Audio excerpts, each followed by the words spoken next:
Depuis le début du mois de janvier, un mouvement social touche le Zimbabwe. Après la hausse spectaculaire des prix du pétrole, des manifestations ont été sévèrement réprimées par les forces gouvernementales. Au moins 12 personnes ont été tuées et 78 blessées par balle. Certaines femmes affirment même avoir été violées, d'autres torturées. People are shouting, soldiers, soldiers. I heard the door kicked. When I want to shout, they slapped me. Both of them, they are two soldiers. After that, they said, you have to have sex with me. Then I said, no. They slapped me again. I was scared, and there was no way to go. I have decided. La crise commence quand le gouvernement décide de doubler les prix des carburants pour tenter d'enrayer sa plus grave pénurie de pétrole depuis 10 ans. Dans un pays où l'économie est minée par le chômage de masse, l'inflation et l'absence de liquidité, la décision ne passe pas. Depuis le coup d'État de novembre 2017, les choses ont bien changé. La situation actuelle du Zimbabwe était à prévoir. Le changement de régime n'était que de façade. Dans les faits, c'est la caste associée aux ZANU-PF qui dirige le pays. Le représentant le plus connu est bien évidemment le président Emmerson Mnangagwa. Après avoir longtemps rongé son frein et écarté les derniers obstacles, l'homme fort du pays désormais, c'est lui. Militant anticolonialiste surnommé le crocodile, il est un allié de la première heure de Robert Mugabe. Il sera emprisonné pendant 10 ans pour ses actions contre le pouvoir blanc de la Rhodésie de Ian Smith.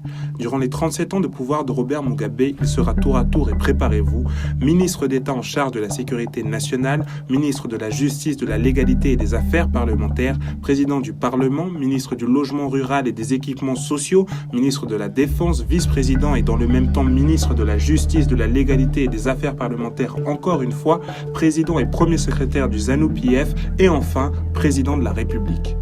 Lorsqu'il arrive au pouvoir, les Zimbabwéens exultent. Heureux de voir leur bourreau parti, Mnangagwa est devenu pour eux l'homme providentiel. Il promet des emplois, une démocratisation des institutions, mais 1 an et demi plus tard, la désillusion est terrible. Il y a 7 mois déjà, lors des élections présidentielles, il montra sa nature d'autocrate quand, avant même l'annonce des résultats, il déchaîna l'armée contre la population civile mobilisée contre une élection qu'elle juge frauduleuse. À la suite d'un scrutin critiqué, il est officiellement déclaré vainqueur. Do hereby declare that the votes received by Mnangagwa Emmerson Dambudzo of ZANU-PF party are more than half the number of votes cast in the presidential election. Therefore, Mnangagwa Emmerson Dambudzo of ZANU-PF party is therefore duly declared elected president of the Republic of Zimbabwe with effect from the 3rd of August. Dans les zones contrôlées par la ZANU-PF, les décisions des citoyens sont fortement surveillées. Il faut dire que la répression actuelle s'inscrit parfaitement dans le parcours politique de l'ancien guérilla. Après l'indépendance, un conflit éclate entre la ZANU de Mugabe, membre de l'ethnie majoritaire Shona, et le ZAPU de Joshua Nkomo, membre de l'ethnie minoritaire Ndebele. Durant l'opération Gukurahundi, Emmerson Mnangagwa supervisa la 5e brigade, une unité formée par la Corée du Nord. Elle est responsable de la mort de plus de 20 000 civils originaires de la région du Matabeleland, fief de Joshua Nkomo. Certaines victimes des massacres ont été obligées de creuser leur propre tombe. L'armée bloquera l'accès de la région à la nourriture afin de créer des poches de famine.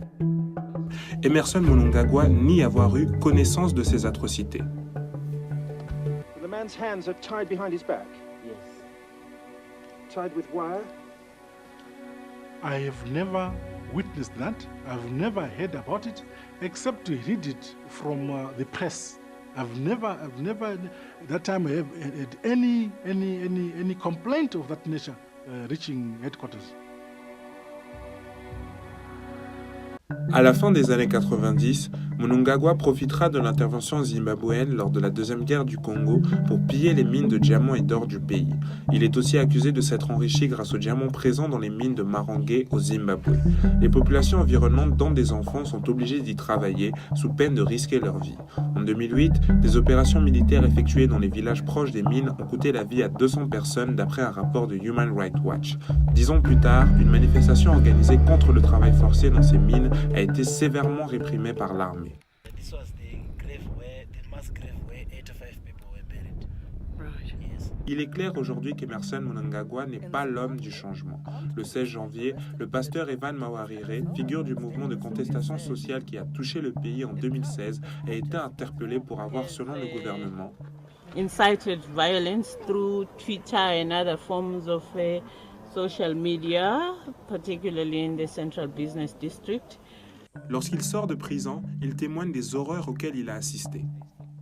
As a young man, an 18-year-old young man with a broken leg, soldiers and police beat him and jumped on the leg and threw boulders onto his leg. It is agonizing to hear grown men cry out of pain from wounds that they received during this time. Le 21 janvier, Georges Charamba, le secrétaire pour l'information du parti au pouvoir, déclarait dans un journal gouvernemental que la répression des jours précédents n'était qu'un avant-goût des choses à venir. Malgré ça, à l'international, Emmerson Mnangagwa plaide pour le dialogue et avance une théorie du complot pour justifier les violences. Le voici lors d'une interview accordée à France 24 le 10 février durant le sommet de l'Union africaine. The police was overwhelmed by such violence by these people. It showed that it was well organized countrywide. Every single town, they were coordinated to attack government institutions, in particular police stations and so on.